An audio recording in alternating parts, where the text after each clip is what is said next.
Namo Sang Adi Budaya, Namo Budaya.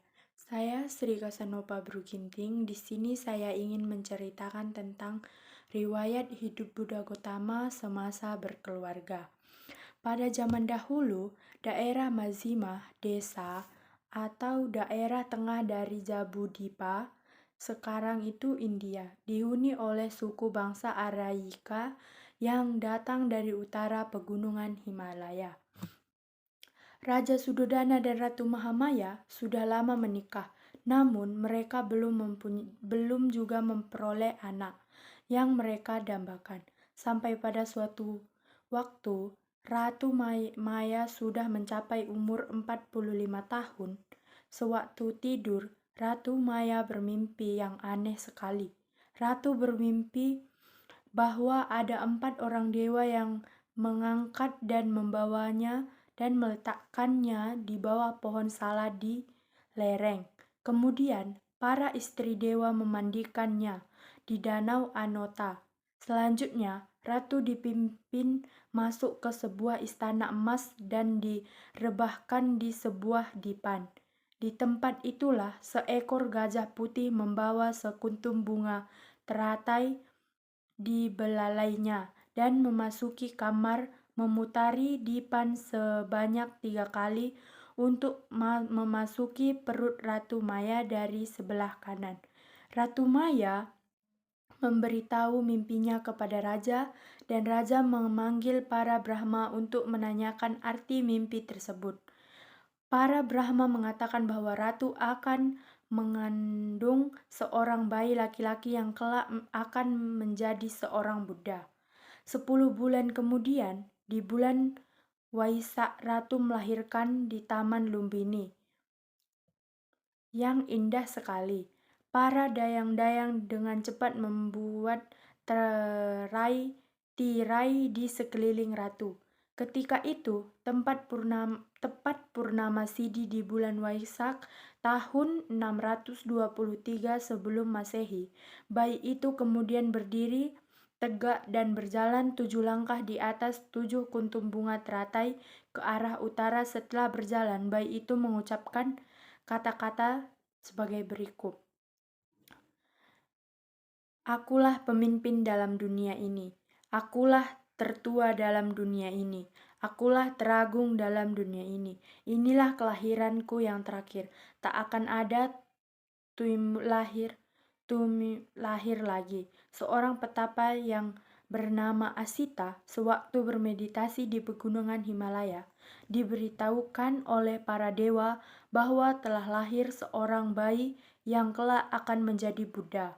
Petapa Asita berkunjung ke istana dan memperhatikan 32 tanda dari seorang Mahapurisa atau orang besar. Petapa Asita tertawa gembira tetapi kemudian menangis karena usianya sudah lanjut, maka ia sendiri tidak lagi dapat menunggu bayi itu kelak memulai memberikan ajarannya. Petapa Asita mengatakan bahwa pangeran kecil itu kelak tidak boleh melihat 4 peristiwa, yaitu orang tua, orang sakit, orang mati, dan orang petapa suci. Kalau pangeran kelak melihat 4 peristiwa tersebut, maka beliau akan segera meninggalkan istana dan betapa untuk menjadi Buddha. Pangeran tersebut diberi nama Siddhartha yang berarti tercapailah segala cita-citanya. Setelah pangeran berusia 7 tahun, raja memerintah untuk menggali 3 kolam di halaman istana. Di kolam-kolam itu ditanami berbagai jenis bunga teratai. Satu kolam dengan bunga teratai yang berwarna biru, 1 kolam dengan bunga yang berwarna merah, dan 1 kolam lagi dengan bunga yang berwarna putih.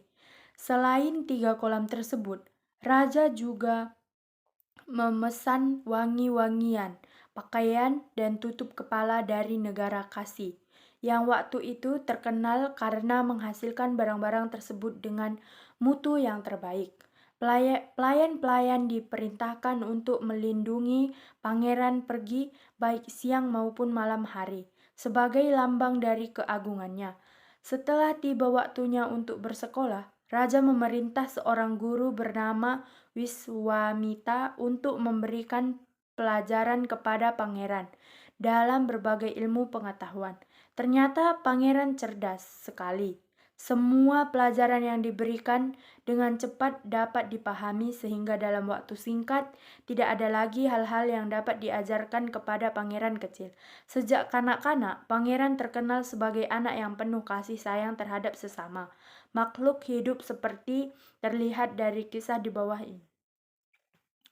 Pada suatu hari, pangeran sedang berjalan-jalan di taman dengan saudara sepupunya, Dewa Data, yang pada waktu itu membawa busur dan panah.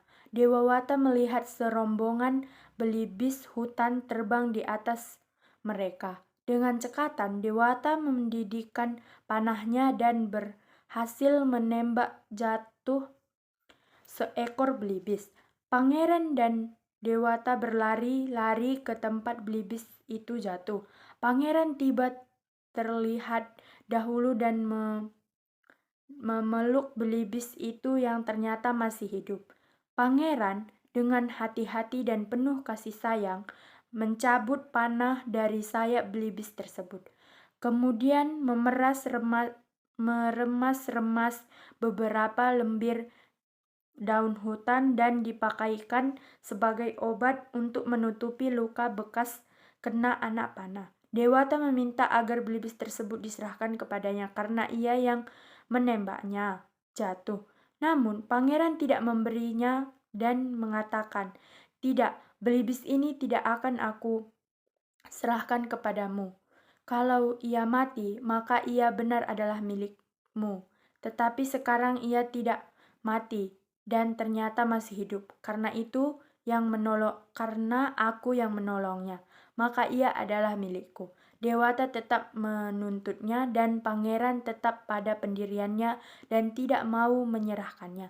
Akhirnya, atas usul pangeran, mereka berdua pergi ke Dewan para bijaksana dan mohon agar Dewan memberikan keputusan yang adil dalam persoalan tersebut.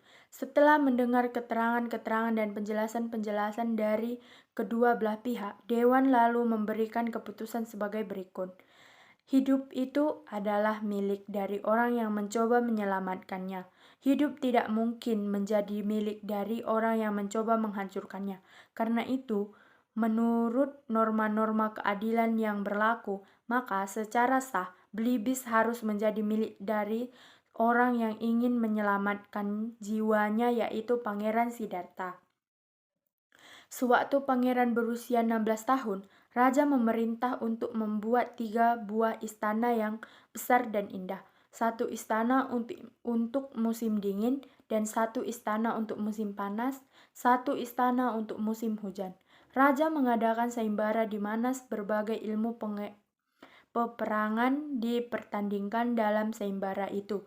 Pangeran bertanding melawan pangeran-pangeran lain yang datang dari segenap penjuru negara Sakya dan juga pangeran-pangeran dari negara lain.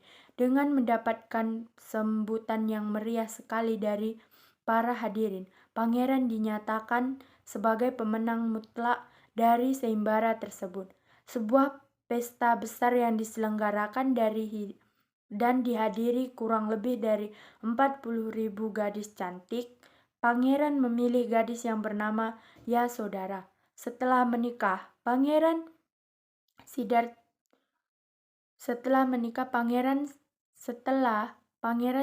menikah dengan putri Yasodhara, kekhawatiran Raja Sudodana berkurang dengan pernikahan ini.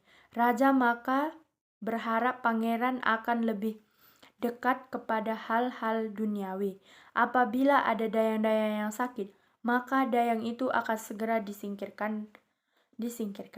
Raja memerintahkan untuk membuat tembok tinggi mengelilingi istana dan kebun dengan pintu yang kokoh, kuat, dan dijaga oleh orang-orang kepercayaan raja. Raja merasa puas dengan apa yang dikerjakannya dan berharap bahwa pangeran kelak akan menggantikannya. Pangeran tidak bahagia dengan cara hidup yang seperti orang tawanan dan terpisah sama sekali dari dunia luar. Pada suatu hari, pangeran mengunjungi ayahnya dan meminta izin untuk keluar istana untuk melihat tata cara kehidupan penduduk yang kelak akan ia perintah.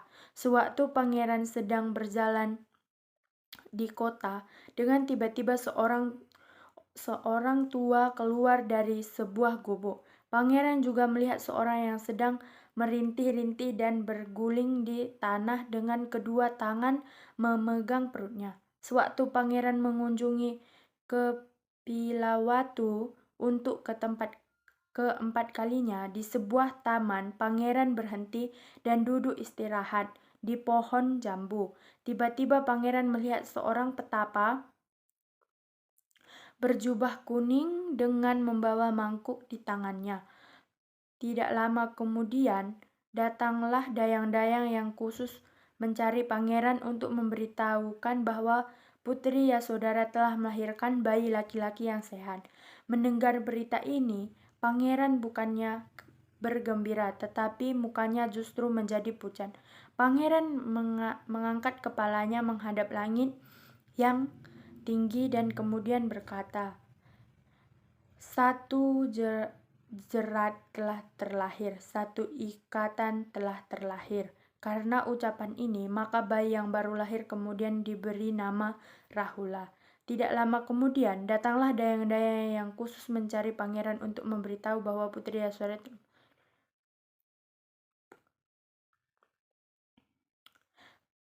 Pangeran terkejut. Pangeran terkejut dan tergetar hatinya mendengar perkataan Nibuta yang berarti tenang pada semua nafsu-nafsu, sehingga beliau menghadiahkan Kisah Gotami sebuah kalung emas yang sedang dipakainya dalam perjalanan pulang ke istana. Pangeran bertemu dengan Kisah Gotami yang karena kegungannya mengucapkan kata-kata,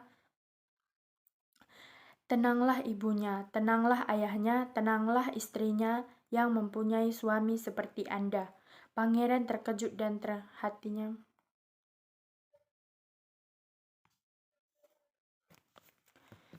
Sekian, Namo Sang Hyang Adi Budaya, Namo Buddhaya.